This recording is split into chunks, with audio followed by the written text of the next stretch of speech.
अस्सलाम वालेकुम dear students, उम्मीद है आप सब ठीक होंगे। आज हम स्टार्ट करेंगे यूनिट नंबर 2 का क्वेश्चन नंबर 4। क्वेश्चन नंबर 4 है a driver is travelling at 18 metre per second when she sees a red light ahead. तो ये इनिशियल वेलोसिटी है बॉडी की या ड्राइवर की। तो यहाँ पे हम डेटा में लिखेंगे initial velocity.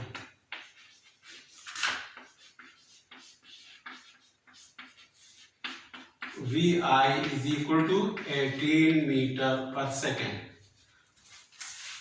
Her car is capable of decelerating at a rate of 3.65 meter per second square if she applies brakes when she is only 20 meter from the intersection when she sees the light. जब वो driver red light को देखती है तो उस वक्त वो 20 metre के फासले पे होती है सिग्नल से। ये मैंने सिग्नल बनाया हुआ है, ये सिग्नल है और कार है। ये कार का फासला जब 20 मीटर हो तो वो फिर सिग्नल को देखती है और यहाँ पे ब्रेक्स अप्लाई करती है। तो जब ब्रेक्स अप्लाई करती है तो डीसेलरेशन प्रोड्यूस होता है और वो है 3.65। तो यहाँ पे ये एक्सेलरेशन है, असल में नेगेटिव के साइन के साथ हम इसको लिखेंगे, इसलिए कि ब्रेक्स अप्लाई होने के बाद वेलोसिटी डिक्रीज होती है और एक्सेलरेशन को फिर हम माइनस साइन के साथ लिखते हैं या उसको डीसेलरेशन भी कहते हैं। तो एक्सेलरेशन हमारे पास हो गया a is equal to -3.65 metre per second square. और जब वो ब्रेक्स अप्लाई करती है तो उसका फासला सिग्नल से 20 मीटर होता है। तो लिहाजा distance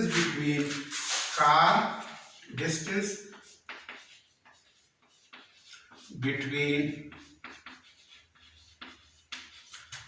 car and signal when brakes are applied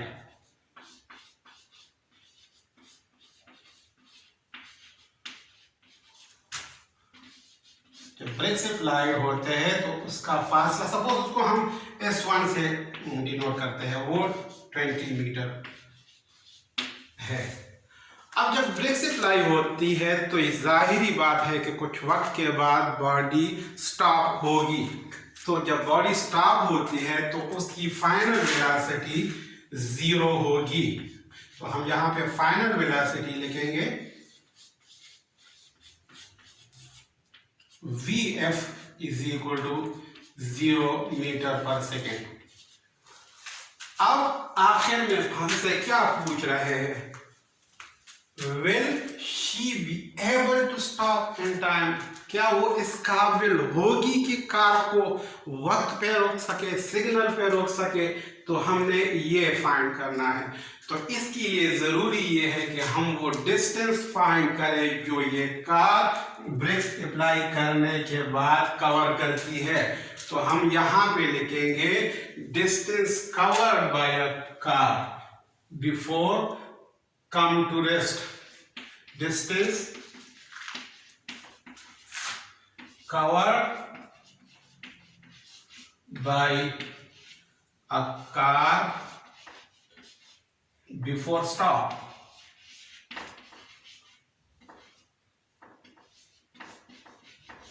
suppose उसको हम S2 का नाम देते हैं, वो अननोन है। तो ये फाइंड करने के लिए हम सेकेंड इक्वेशन ऑफ मोशन को यूज करेंगे। तो सॉल्यूशन में हम लिखेंगे according to second equation of motion we know that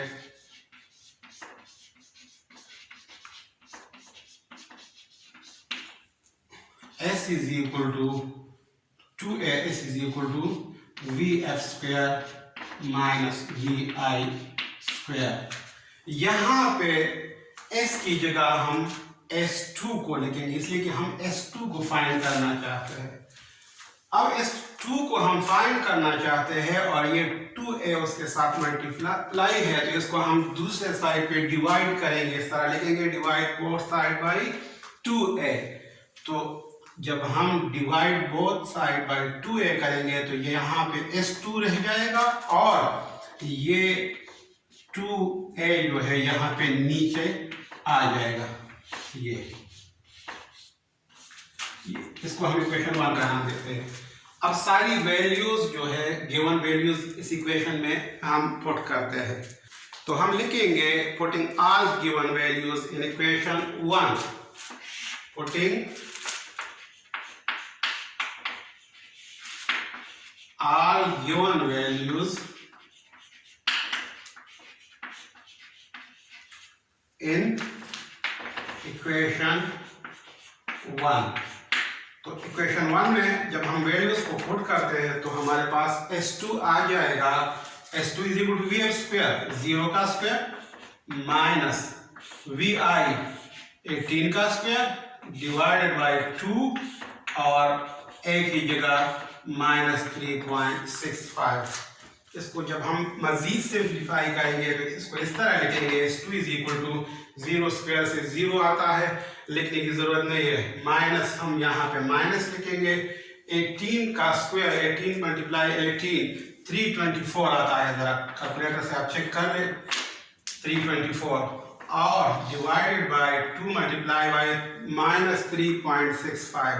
तो प्लस इंटू माइनस माइनस, और इसको जब हम मल्टीप्लाई करेंगे तो यहाँ पे 7.3 आंसर आएगा। सो यहाँ पे माइनस और माइनस साइन कैंसिल हो गए और 324 को जब हम 7.3 से डिवाइड करते हैं तो आंसर आता है 44.3 मीटर। मीटर यूनिट है डिस्टेंस का। अब असल बात की तरफ आते हैं।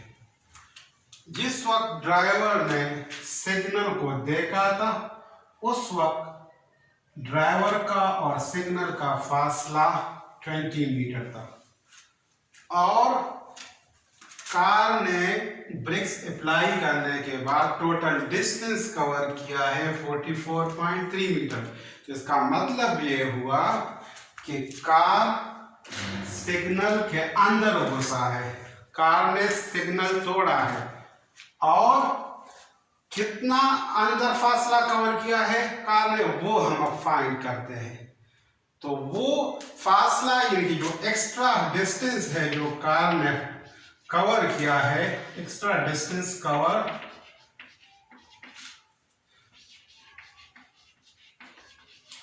By the car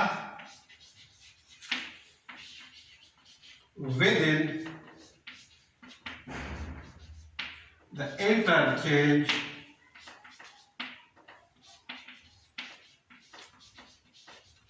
is suppose equal to s, and this s will be equal to total distance covered by the car s2 minus the initial distance which is between the car and the signal s1. So s is equal to s2 minus s1 44.3 minus 20। So s हमारे पास आ गया 24.3 metre. इसका मतलब ये हुआ कि car ने 24.3 metre ज्यादा distance cover किया है, सिग्नल के अंदर ये 24.3 मीटर डिस्टेंस कार ने कवर किया है। तो इसका मतलब क्या हुआ? इसका मतलब ये हुआ कि वो ड्राइवर कार को सही टाइम पे न रोक सके। तो लिहाजा यहाँ पे हम आंसर में फाइनल लिखेंगे he will not be able to stop the car in time। तो ये था हमारा आंसर क्वेश्चन नंबर 4 का। Thank you.